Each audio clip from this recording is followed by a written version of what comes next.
Malaysia is indeed proud and honored as our signature songket has been inscribed into the UNESCO representative list of the intangible cultural heritage of humanity.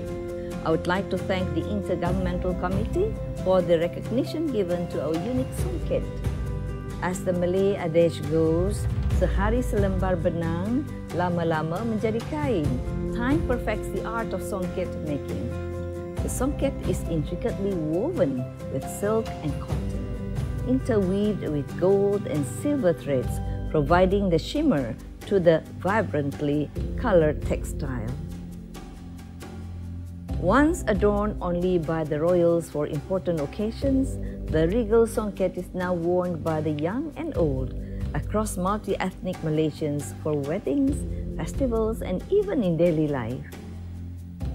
I would also like to thank the local community of songket weavers that keeps this rich heritage alive.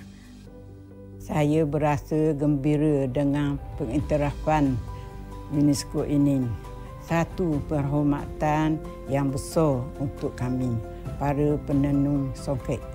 Rakyat Malaysia amat bertuah kerana dapat mewarisi kesenian tenunan songket daripada tok nenek terdahulu. Tahniah kepada semua penggiat seni tenunan songket di atas pengiktirafan daripada UNESCO. Kami berbangga dengan kejayaan ini. Semoga seni tenunan songket ini terus maju. Saya berharap dengan pengiktirafan Apa? Video songket Malaysia. Malaysian songket tadi tu. Malaysia videonya. songket. Dia juga mengklaim kalau dia tu juga punya songket. Tak mana itu cerita? Menenun tadi pecah sama dengan Pak. Tak sama ni. Apakah memang kita tu sama atau cak mana ni Kak? Kita punya, dia punya pasti apa mana? Kemana ini? Siapa dulu Tanya ini. Aku mancingnya Pak ya. Yang nyamber duluan itulah yang jawab. Oh, beda ya. Yang parah dulu. Kita harus mengakui bahwa dengan Malaysia, Thailand, Brunei, kita adalah negeri serumpun. Ibaratkan bambu itu serumpun, sama.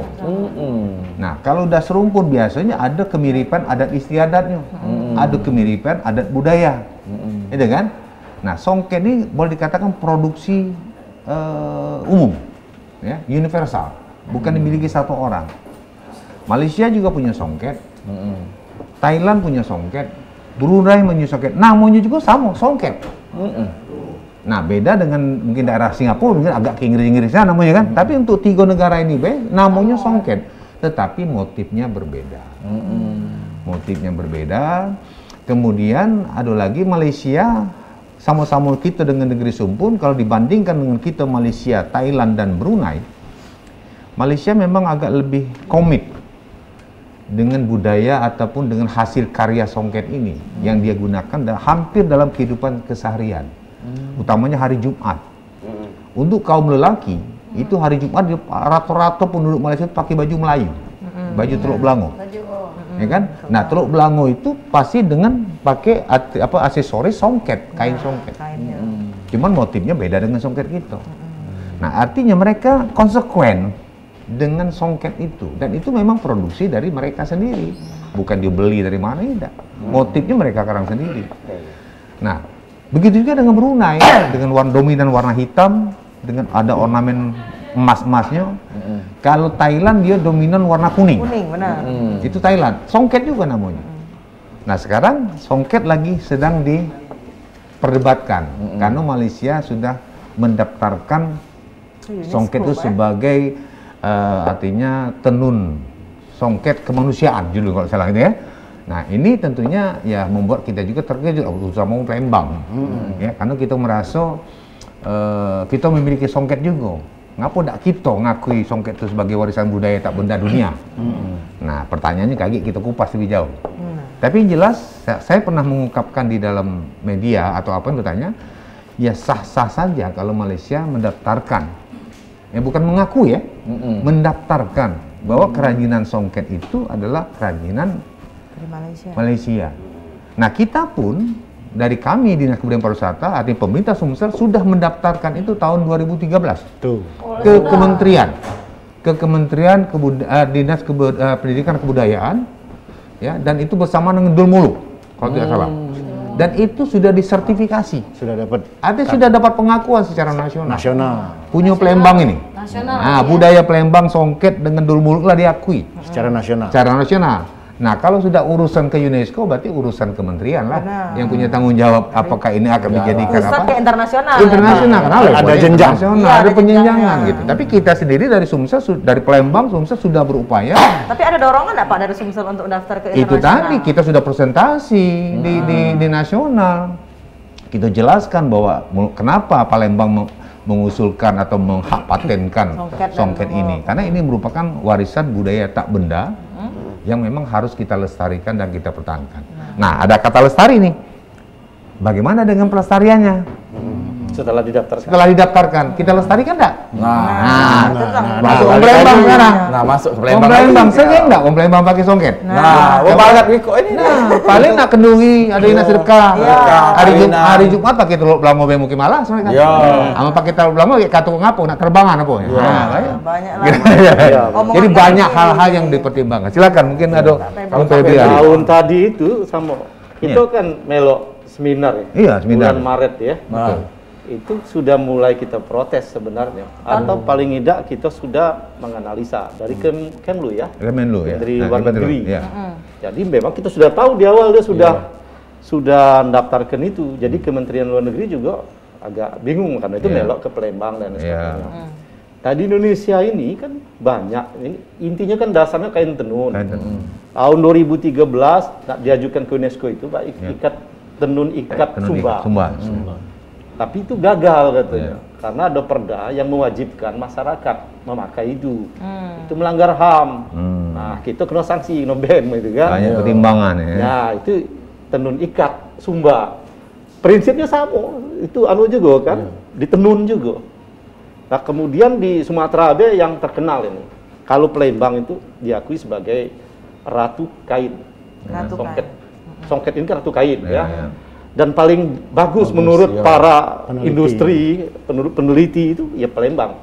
Satu lagi di bawah Palembang itu Silungkar, Sumatera Barat. Nah, itu pun lain-lain gitu. Kalau ya motif Silungkang itu biasanya lebih padat dan dia lebih berat dari kita. Karena dia kalau benang emas gitu ya. Nah, kita ini kan perpaduan. Ada benang emas, ada sutra, ada apalagi kain biasa, katun ya, ada katun gitu kan. Nah, sehingga kita lebih beragam dan lebih inovatif. Sumsel ini. Warnanya lebih keluar-keluar. Kalau mereka tuh pakemnya tidak ada berubah-ubah. Dulu lah pakemnya padat itu, Silungkang itu kan. Nah, kita ini kan kemungkinan Indonesia ini kan sulit. Ini yang mana kemarin dimajukan itu ternyata gagal. Kalah argumentasi dan kalah. Ada hal yang tidak diterima di masyarakat dunia kan. Nah, Palembang seharusnya Palembang dilirik juga kan, atau Silungkan dilirik, atau namanya songket di mana-mana Silungkan, Palembang dan lain-lain itu bisa disatukan. Tapis juga songket di Lampung, namanya tapis kan namanya lain-lain gitu. Beda. Nah, sebenarnya dalam sistem pengajuan itu, selain sifat negara, boleh baik beberapa negara mengajukan. Pecah pantun kemarin misalnya. Pantun itu Brunei, Singapura, Indonesia. Karena dia milik sama-sama. Nah, songket ini dimanfaatkan oleh Malaysia. Ketika kita tidak boleh lagi mengusulkan kain tenun, songket, dia manfaatkan itu. Karena lagi kena ban tadi. Nah, tetapi sanksi. Dia diseleksi bukan. Oh ini, Malaysia, bukan begitu kan? Ada verifikasi, ada 24 negara yang menseleksi itu. Jadi sulit juga itu. Nah, kenapa lolos? Karena argumentasinya kuat. Argumentasi apa? Bahwa satu budaya tadi, kalau dia sudah 50 tahun lebih di tempat itu misalnya, ini kan sama-sama kain tenun. Kita mungkin dia ada 50 tahun lebih, di tempat itu ada kreasi-kreasi yang muncul. Inovasi-inovasi. Bahan tadi pengaruh bahan. Kalau kita kan ada pengaruh bahan tiga lebih kayu kita daripada Silungkan kan. Makanya berbeda motif, berbeda ini kreativitas dan lain sebagainya. Nah, Malaysia juga macam itu. Nah, barangkali ada beberapa motif yang muncul pada waktu yang mereka presentasi. Waktu mereka proses kreatif mereka untuk membuat muncullah Malaysian Songket. songket Malaysia, dan inilah yang mereka daftarkan. Nah, argumentasi ini ya namanya Malaysia Songket, tapi bukan Indonesian Songket. Bukan Indonesian Songket. Namanya dia songket sama Songket Malaysia. Jadi kita agak sedikit lagi cak mana mak itu?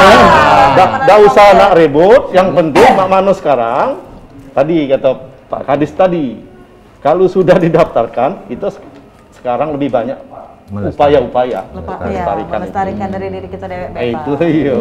Nambah dikit Pak. Boleh Pak, Kan acaknya bagian dikit terus kita nih kan. Jadi dikit ngomongnya banyak. Iya. Jadi sebenarnya kalau kita nak ini juga di Palembang ini tahun 2009 itu, mohon maaf kita sebut nama waktu zaman pemerintahan wali kota sebelumnya itu sudah pernah didaftarkan, tapi didaftarkan dalam bentuk hak cipta motif.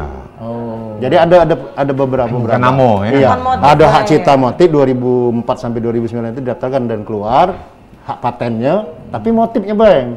Kemudian 2013 melalui Dinas Kebudayaan kita usulkan sebagai warisan budaya dari Sumatera Selatan, Palembang Sumatera Selatan menjadi warisan budaya nasional. Nah, harusnya tingkat berikutnya itu adalah mengusulkan ke UNESCO. Karena kita kena ban, kita kena sanksi pada saat tenun Sumbah tadi, kita harus agak menahan dulu, ada jarak. Nah, disinilah yang dimanfaatkan oleh mereka, itu satu secara polisinya.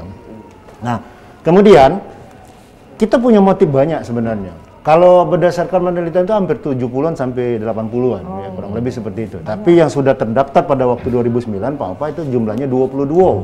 Dan ada kemungkinan waktu itu ditambah usulannya untuk dipatenkan. Nah, sejauh mana ini kita selusuri, kita lagi tidak peduli dengan itu. Motif manonian yang sudah kita patenkan, artinya benar lah, balik lagi ke kita sebenarnya. Kita dewek kadang-kadang tidak peduli.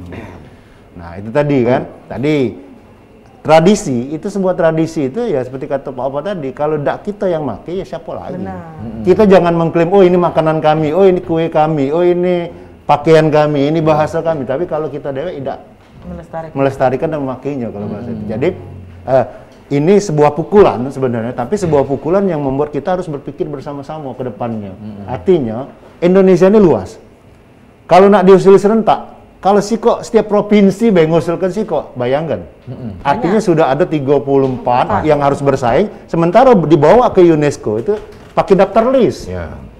Kita tahu 2009, iya termasuk Pempek Pak Opanya kita usulkan. 2019 masuk 2020 kita masukkan ke UNESCO. Masuk daftar tunggu, kita kalah dengan gamelan, karena gamelan lebih didominasikan. Makanya alhamdulillah sebenarnya sekarang gamelan sudah diakui sebagai warisan budaya dari Indonesia oleh UNESCO. Nah, artinya kita harus paham juga pola kerjanya UNESCO itu bukan tadi dia datang ngusul ke laju jadi. Iya, ngusul langsung jadi. Itu didaftar dulu malahan. Daftar list namanya. Masih banyak tahap-tahapan. Ada tahapan. Nah, tapi sebenarnya tadi lagi kita omongkan untuk tingkat lokal dengan pemerintah kota, kabupaten, kota itu berbuatlah untuk mendata, Pak Opa, untuk mendata, meneliti mana tradisi-tradisi kita yang masih ada, budaya-budaya kita yang masih ada, diusulkan ke tingkat provinsi. Nanti tugas provinsi ini memilah-milah, meneruskan ini, mana yang didulukan misalnya.